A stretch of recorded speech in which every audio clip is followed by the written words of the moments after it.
വളരെ നല്ല എക്സ്പീരിയൻസ് ആണ്. ഞങ്ങൾക്കൊക്കെ അഭിമാനമാണ് ചേച്ചിയെപ്പോലെ ഒരു ആർട്ടിസ്റ്റിൻ്റെ കൂടെ സ്ക്രീൻ സ്പേസ് പങ്കുവയ്ക്കുക എന്ന് പറയുന്നത്.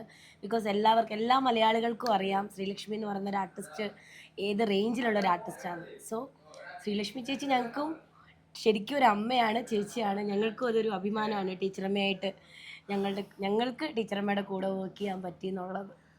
എനിക്കത് അതുപോലെ ഒരു പ്രത്യേക എക്സ്പീരിയൻസ് എന്താ വെച്ചാൽ ശ്രീലക്ഷ്മി ചേച്ചി ഞാൻ ആദ്യമായിട്ട് കാണുന്നത് നമ്മുടെ നാട്ടിൽ കണ്ണൂർ ഒരു സിനിമയുടെ ഷൂട്ടിംഗ് നടക്കുന്നുണ്ടായിരുന്നു മാഹിയിൽ. അപ്പോൾ ഷൂട്ടിംഗ് നടക്കുന്ന സമയത്ത് ഞാൻ ഇങ്ങനെ എക്സൈറ്റഡ് ആയിട്ട് ഇങ്ങനെ ഷൂട്ടിംഗ് കാണാൻ വേണ്ടി പോകുന്ന സമയത്ത് അതിൽ ശ്രീലക്ഷ്മി ചേച്ചി ഇങ്ങനെ വന്നുകൊണ്ടിരിക്കുക. അപ്പോൾ ഞാൻ ആദ്യമായിട്ട് ഇങ്ങനെ കണ്ടുകൊണ്ടിരിക്കുക ചേച്ചി ഇങ്ങനെ കാറിൽ നിന്ന് ഇറങ്ങുന്നു, ഇങ്ങനെ പോകുന്നു. എനിക്ക് ഭയങ്കര സന്തോഷമായി. പിന്നെ ഞാൻ ചേച്ചിയുടെ കൂടെ വേറൊരു സീരിയലിൽ അഭിനയിച്ചു. ഇപ്പം ചേച്ചിയുടെ മകനായിട്ട് അഭിനയിക്കുന്നു. അതെനിക്ക് എന്നെ സംബന്ധിച്ചത് ഭയങ്കര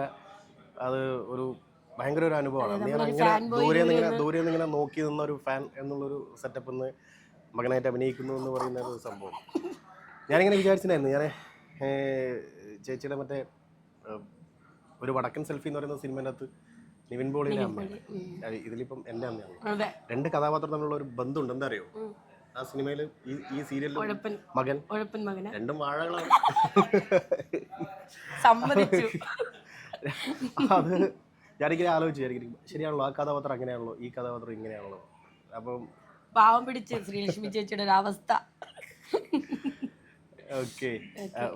പിന്നെ ചേച്ചി ലൊക്കേഷനിൽ ഞങ്ങൾക്ക് നമ്മൾ ഈ പറഞ്ഞ പോലെ ശ്രീലക്ഷ്മി എന്ന് പറഞ്ഞ ഒരു ആർട്ടിസ്റ്റിനോട് വർക്ക് ചെയ്യുമ്പം നേരത്തെ പറഞ്ഞ പോലെ ഭയങ്കര ഒരു ആദ്യം ഇത്രയും സീനിയർ ആണെന്നുള്ളത്, പക്ഷെ ലൊക്കേഷനിൽ ഞങ്ങളെക്കാൾ അല്ലേ ഭയങ്കര ഡൗൺ ടു എർത്ത് ആണ്.